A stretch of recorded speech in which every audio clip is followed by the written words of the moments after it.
नमस्ते। आज हम भारतीय संविधान के एक ऐसे हिस्से को समझने वाले हैं जो हम सबकी जिंदगी से बहुत गहराई से जुड़ा हुआ है। यह है अनुच्छेद 14, जो हमें देता है समानता का अधिकार। तो चलिए इस सवाल से ही शुरू करते हैं कि असल में बराबर होने का मतलब है क्या? क्या इसका मतलब यह है कि हर किसी के साथ हर सिचुएशन में बिल्कुल एक जैसा बर्ताव किया जाए? सोचते हैं इस पर।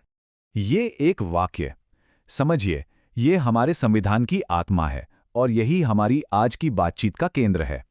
इस एक लाइन में ना एक बहुत बड़ा वादा छिपा है, एक ऐसा वादा जो हमारे पूरे लोकतंत्र की नींव है।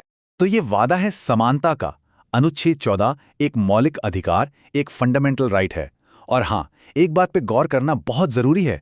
यहाँ नागरिक नहीं बल्कि व्यक्ति शब्द का इस्तेमाल हुआ है। इसका मतलब ये हुआ कि ये अधिकार सिर्फ भारतीयों को नहीं बल्कि भारत की जमीन पर मौजूद हर इंसान को मिलता है। देखिए, मौलिक अधिकार जो है वो सिर्फ अच्छी अच्छी बातें या कोई सुझाव नहीं है। ये तो पक्की गारंटियां हैं जो सीधे संविधान से मिलती हैं। मतलब ये कि अगर सरकार कोई ऐसा कानून बना दे जो इस अधिकार को कमजोर करता हो, तो कोई भी सीधे अदालत जाकर उस कानून को चुनौती दे सकता है। ये अपने आप में एक बहुत बड़ी ताकत है। तो अब सवाल ये उठता है कि ये अधिकार आखिर काम कैसे करता है।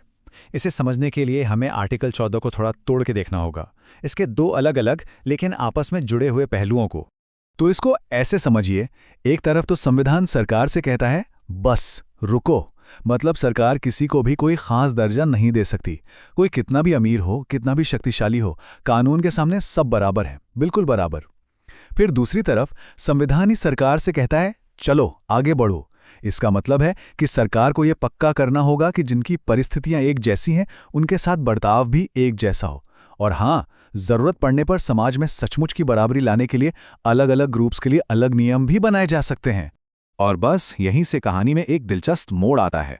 अगर कानून के लिए सब बराबर हैं, तो इसका मतलब क्या यह है कि हर कानून हर किसी पर बिल्कुल एक ही तरह से लागू होना चाहिए? हमेशा नहीं, बिल्कुल नहीं।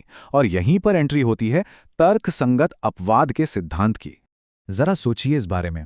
क्या कानून को लोगों के बीच जो फर्क हैं उन्हें हमेशा अनदेखा कर देना चाहिए? जैसे क्या एक 80 साल के बुजुर्ग और एक 20 साल के नौजवान, इन दोनों पर हर कानून एक ही तरह से लागू होना चाहिए? अगर ऐसा किया जाए तो क्या यह खुद में एक तरह की नाइंसाफी नहीं होगी, एक असमानता नहीं बन जाएगी? तो हमारे इसी सवाल का जवाब छिपा है तर्कसंगत वर्गीकरण के सिद्धांत में। यह सिद्धांत राज्य को यानी सरकार को कानून बनाने के लिए लोगों को ग्रुप्स में बांटने की इजाजत देता है। लेकिन एक शर्त है। शर्त यह कि यह बंटवारा मनमाना ना हो।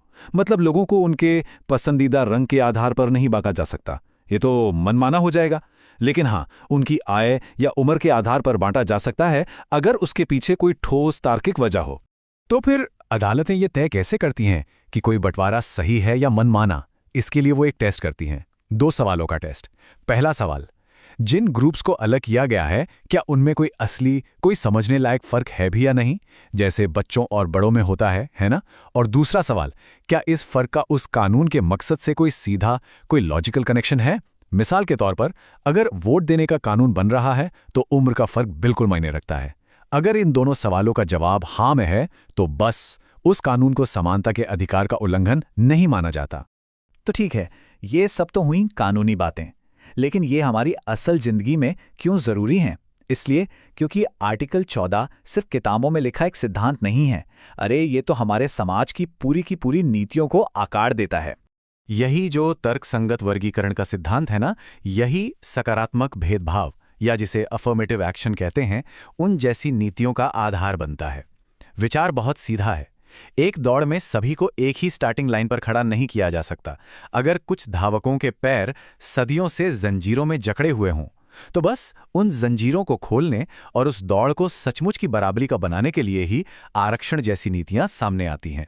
तो चलिए फटाफट से दोहरा लेते हैं कि हमने क्या समझा। आर्टिकल 14 समानता का मौलिक अधिकार है। इसके दो पहलू हैं। समानता का मतलब हमेशा एक जैसा बर्ताव करना नहीं होता, और तर्कसंगत वर्गीकरण के सिद्धांत से कानून में जरूरी और सही फर्क किए जा सकते हैं। ये सारी चीजें मिलकर आर्टिकल 14 को न्याय हासिल करने का एक बहुत ही शक्तिशाली और कह सकते हैं एक लचीला जरिया बनाती हैं। तो चलिए इस बातचीत को एक सवाल के साथ खत्म करते हैं। एक ऐसा सवाल जिस पर सोचना बहुत जरूरी है।